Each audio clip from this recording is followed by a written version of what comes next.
Now we're going to look into problems from the knee and down to the wrist, and we have several problems here as well. A lot with sporters especially. And we could have some problems in the triceps surae muscle, with a muscle strain, for example, during overload or overstretching or something like that. And we can also have, which I see very commonly in the winter, problems with tibialis posterior syndrome, also a shin splint problem that will affect the tibia, where you can palpate some edema in the tibia sometimes even. And then we'd have to treat the area just behind the tibia. It can be on the tibialis anterior side as well, but most common what I have seen is on the medial side and distal of the tibia.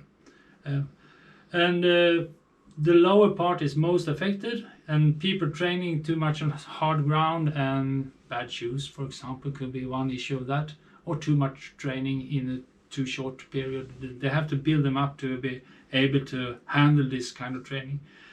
Tibialis posterior syndrome or shin split problem is very nice to treat with Skanlab.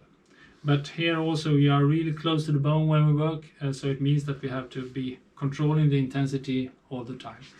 To prepare the patient for this, I prefer using the solid return electrode underneath the knee.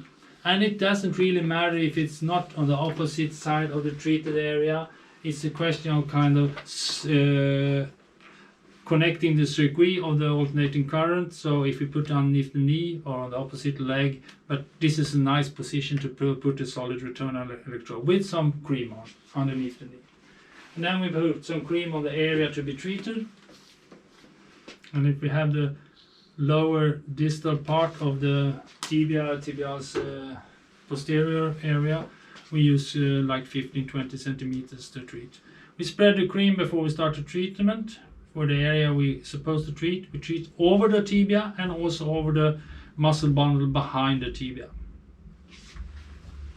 And then we pinch the area we're going to treat, pick up the right diagnosis, tibia posterior syndrome, and say okay. We get to treatment time, we get to preset the intensity, and then we just pinch on bottom and start the treatment. I can hold a hand on the patient, or I can just be not holding him, but it doesn't matter, but have a firm, good contact if you hold a hand against the patient. Slightly contact can be a kind of feel a little bit warmness in your finger, but holding firmly contact is no problem.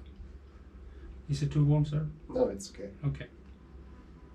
You have to regularly ask if it's too warm, because you're working on the bony structure very a lot. It means that the heat will get really quick, might get too warm. Is it too warm, sir? No, it's still It's okay. still okay.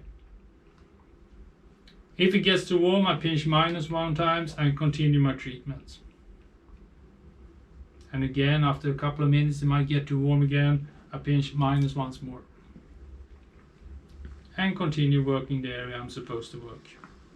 Of course, together with this, it's beneficial to give them some exercises, some stretching exercise, and some eccentric training, for example. A lot of things you can do with this problem next to using the Skanlab Tachycardia pulse.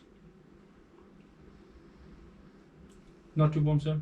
No, it's still okay. No, it's still okay. Nice. We have stepped a couple of steps down since we started. So after treatment, when the machines tell us the time is up with a bling sound, we just take it off and we start to clean the area and the treatment tubes.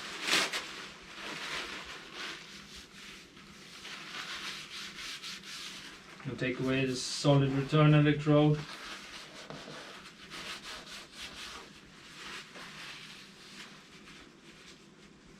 After cleaning off the worst part of the cream, I take some more paper and put some disinfection on the treatment tools.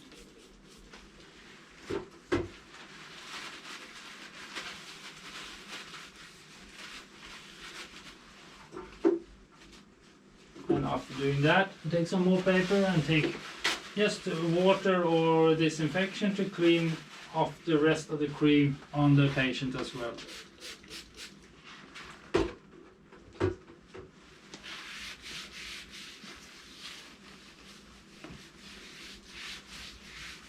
And that's it.